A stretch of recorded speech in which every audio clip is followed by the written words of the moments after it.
जय श्री कृष्ण दोस्तों। तो मित्रों, माता लक्ष्मी विष्णु जी के चरण क्यों दबाती रहती हैं?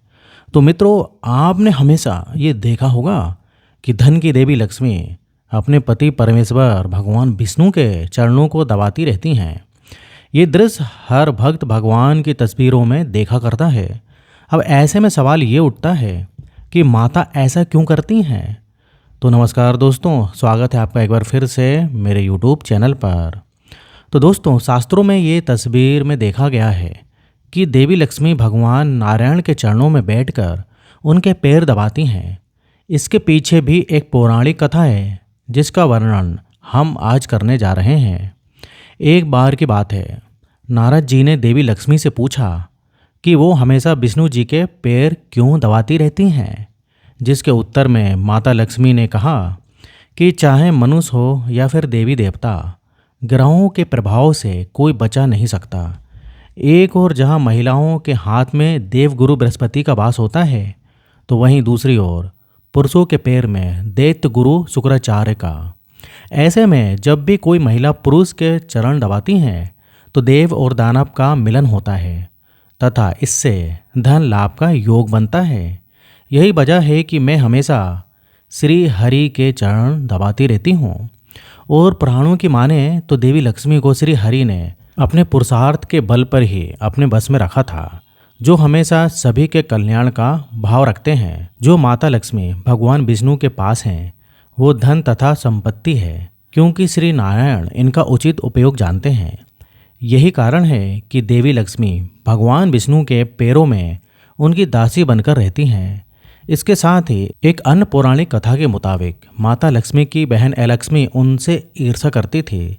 ऐसा इसलिए क्योंकि अलक्ष्मी बिल्कुल भी आकर्षक नहीं थी। उनकी आंखें भड़कीली, बाल फैले हुए और बड़े बड़े दांत थे। देवी लक्ष्मी जब भी अपने पति यानी विष्णु जी के साथ होती थी तब अलक्ष्मी हमेशा वहां पहुंच जाती थी। ये बर्ताव लक्ष्मी जी को बिल्कुल पसंद नहीं आता था। उन्होंने अलक्ष्मी से कहा कि तुम मेरे और मेरे पति को अकेला क्यों नहीं छोड़ देती?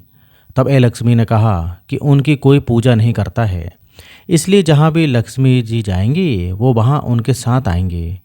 ये सुन माता लक्ष्मी क्रोधित हो गईं और अलक्ष्मी को श्राप दे दिया। उन्होंने कहा कि मृत्यु के देवता तुम्हारे पति हैं। गंदगी, ईर्षा, लालच, आलस, रोष्ट जहाँ भी होगा तुम वहीं निवास करोगी। ऐसे में माता लक्ष्मी हमेशा ही अपने पति के चरणों की गंदगी दूर करती रहती हैं, जिससे अलक्ष्मी कभी भी उनके पास ना आए। जैसा कि कहा जाता है कि सौभाग्य और दुर्भाग्य एक साथ चलते हैं। ऐसे में दुर्भाग्य बहुत बार आपके जीवन में आने का मौका ढूंढता रहता है। इसी तरह अलक्ष्मी भी घर के बाहर बैठकर लक्ष्मी के जाने की प्रतीक्षा करती है। जहाँ पर गंदगी, लालच और ईर्ष्या होती हैं वहाँ पर कलह और कलेश का वातावरण बन जाता है। यदि आपको ये संकेत मिलते हैं तो समझ जाइए कि घर में अलक्ष्मी का प्रवेश हो चुका है। ऐसे में लोगों को माता लक्ष्मी की पूजा निरंतर करती रहना चाहिए, जिससे अलक्ष्मी घर में प्रवेश ना कर पाए। चलिए दोस्तों, इसी के साथ आपको ये भी बता दें कि क्यों शेषनाग पर लेटे रहते हैं भगवान विष्णु। आपने प्रभु विष्णु के चित्र में उन्हें क्षीर सागर में शेषनाग की सैया पर लेटा देखा होगा। इस चित्र में श्री विष्णु बिल्कुल शांत मुद्रा में आराम से लेटे रहते हैं। श्री हरि को शास्त्रों में जगत का पालनहार कहा गया है। उन्हें जगत पिता के नाम से भी जाना जाता है। दरअसल भगवान विष्णु का ये बेहद शांत स्वरूप लोगों को बुरे समय में संयम और धीरज रखने और परेशानियों को नियंत्रित करने की प्रेरणा देता है। विष्णु जी जो पूरी सृष्टि के संचालक और वो इतनी बड़ी जिम्मेदारी के बावजूद वो क्षीर सागर में काल रूपी नाग पर निश्चित होकर विश्राम करते हैं। ऐसे में वो चिंतन करते हुए नजर आते हैं, मानो संसार में हो रही सारी समस्याओं का समाधान खोज रहे हों। उन तस्वीरों में क्षीर सागर को सुख का प्रतीक माना गया है और शेषनाग को काल यानी दुख का प्रतीक माना गया है। ऐसे में भगवान नारायण का ये स्वरूप काल, दुख, मुसीबत और भय से मुक्त होकर हर परिस्थिति में संभाव की स्थिति में रहने के लिए प्रेरित करता है।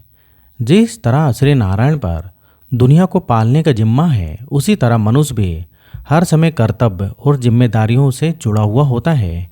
इनमें पारिवारिक, सामाजिक तथा आर्थिक तीनों ही कार्य होते हैं। इन कार्यों का निर्वहन करते हुए उसके जीवन में सारी समस्याएं और परेशानियां आती हैं।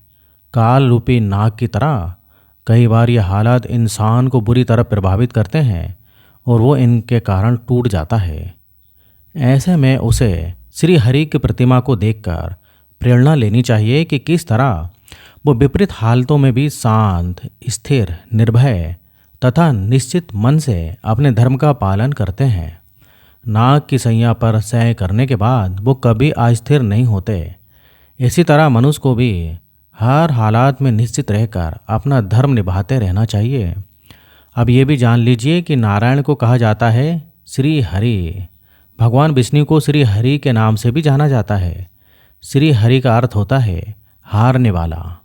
जब जब पृथ्वी पर संकट आता है या फिर मनुष्य किसी भी बड़ी परेशानी में फंसकर विष्णु जी का सच्चे दिल से स्मरण करता है तो प्रभु उसके सारे दुख और सारे संकट हर लेते हैं। यही कारण है कि उनके भक्त उन्हें प्रेम से श्री हरि और हरि के नाम से बुलाते हैं। तो मित्रों, आपने देखा कि माता लक्ष्मी विष्णु जी के चरण क्यों दबाती रहती हैं और विष्णु जी से जुड़ी कुछ अहम बातें। तो दोस्तों, इधर अगर आपको वीडियो पसंद आया हो तो वीडियो को लाइक करिए और इस टाइप से आपको और भी वीडियो देखना है तो आप हमारे चैनल को सब्सक्राइब कर सकते हो अगर आपने अभी तक नहीं किया है तो दोस्तों, यहाँ तक वीडियो देखने के लिए बहुत बहुत धन्यवाद। जय श्री कृष्णा।